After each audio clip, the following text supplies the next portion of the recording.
Ассалаумалейкум, Қазақстан, оғылар. Кеше алдың күні так біріне визаға кетаға тапсырған едім.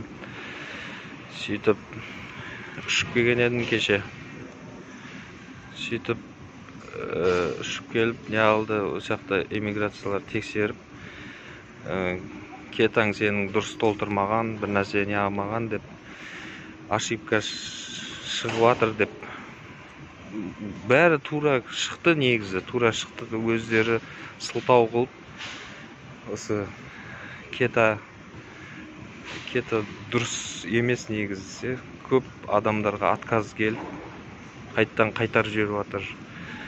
Мен бүгін вылет болады қазір. Қайттан қайта отыр. Аэропорттың ішінде қондым. Сөйтіп қайтарып жатыр. Бір жақсы жер, бірақ бұрындағыдай подвал жоқ екен.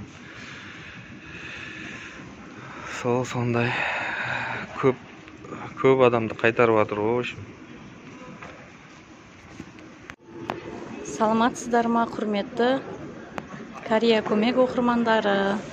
Мен кеше 1 май 2022 жылы Кореяға келгенмін қызымменен. Қазір Инчхон аэропортында тұрмыз.